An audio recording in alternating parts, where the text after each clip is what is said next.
Some of you that subscribe to the channel might realize by now that I'm based out of Colorado, so my videos have only shown off my home state and some Utah trails.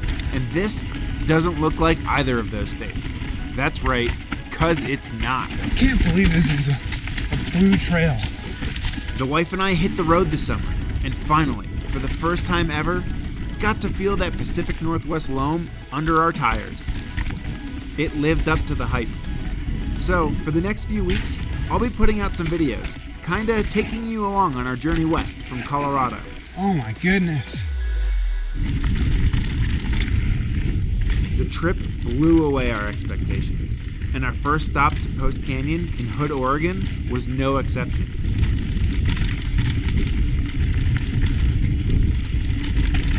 We started our descent with Dirt Surfer, a dusty yet flowy trail that wasn't afraid to throw the occasional chunky line at its riders. And it's the type of trail that I love. This is so fun. Long sight lines mean I could open up and focus on picking smart lines. And where smart lines eluded me, my remedy could cover up my mistakes.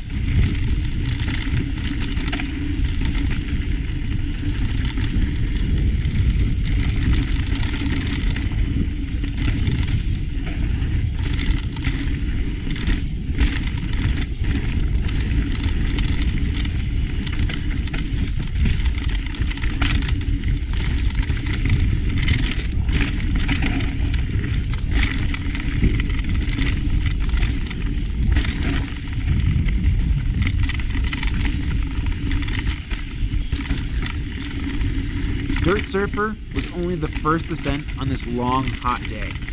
Our eagerness to explore as much as we could led us on what turned out to be an 18-mile ride that included roughly 3,500 feet of climbing. Whew. Not bad stats until you realize that it was 100 degrees out. Sneaks up on you. And for some reason, I didn't pack much water. Ooh, I'm out of water. It's only 100 degrees outside. But that wasn't going to stop us from having as much fun as humanly possible. And Post Canyon made that task an easy one.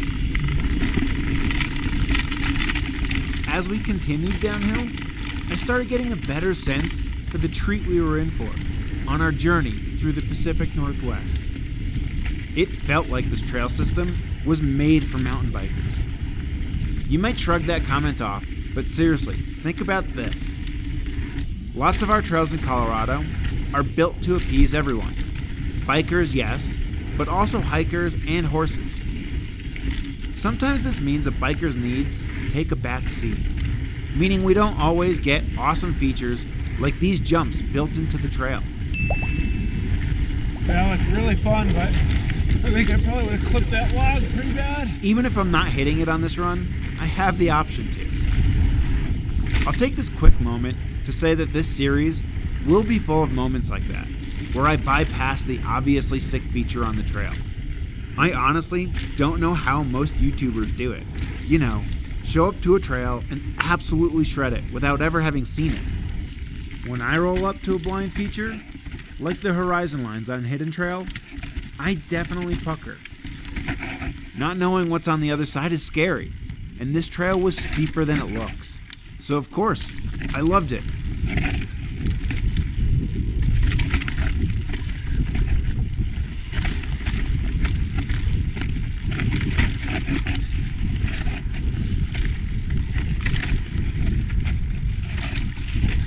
All right. Probably did that slower than recommended, but you know. Is this what you came here for? That was techie. I also felt like it was like each move. Each move is good, it's just stacked. But it was stacked and steep. Yeah. Stacked for sure.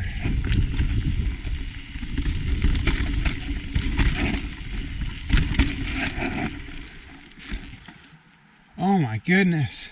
You gotta gap that and jump down that. This is not for me. So I'm gonna go.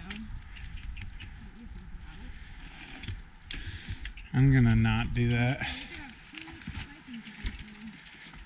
But also, this is why I'm here, right? This is why I'm here, but like... What? It probably is easier to ride down. Ready?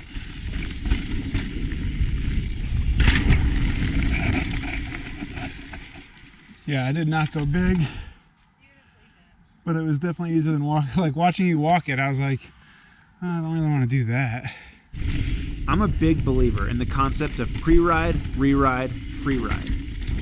But I only really ever got to ride each trail once, and my priority was to not break myself, so that I could ride all the destinations on my list, and hit more trails, like Blade Runner, a steep, dusty trail with more than a few exciting features. Well, I guess it might not always be a dusty trail.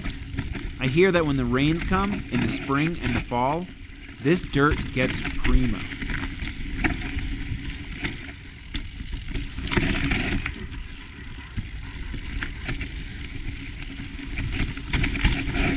That was fun.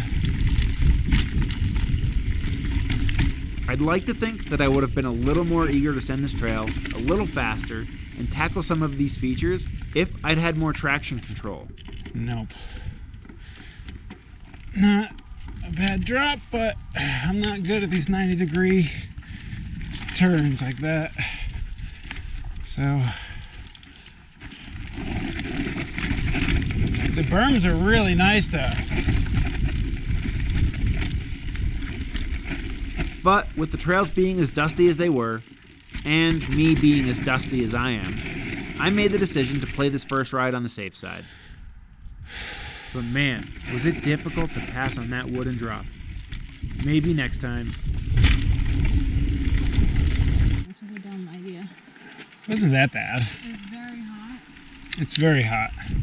By now, the heat was really taking its toll on us. And yet, here I was, willing to climb that extra couple hundred feet so that we could descend Mitchell Ridge.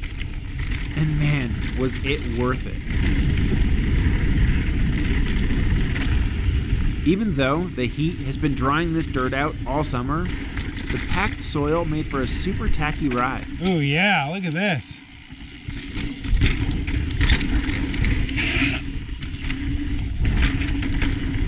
Despite this top layer of summer dust, you can tell these trails have a great foundation. This dirt rode like a pump track or a BMX track. The hard pack made for little rolling resistance, so this trail was fast. Your only limiting factor is your ability to let go of the brakes. Honestly, after riding these trails, Anna and I seriously considered staying out for a few more days. It was difficult to leave Post Canyon behind. We had sampled just enough to know how good the quality of trails were, but knew that we were leaving without checking off so many of the great freeride trails this place was known for. But also, we were excited for all that laid ahead on the rest of our journey. So tune in next week as I find out that all my years riding in Colorado simply haven't prepared me for the awesomeness that is Galbraith Mountain. Oh, we made it. Water. I need water. Dude, We're still alive. we're still alive. Here, have some water. Where's my key?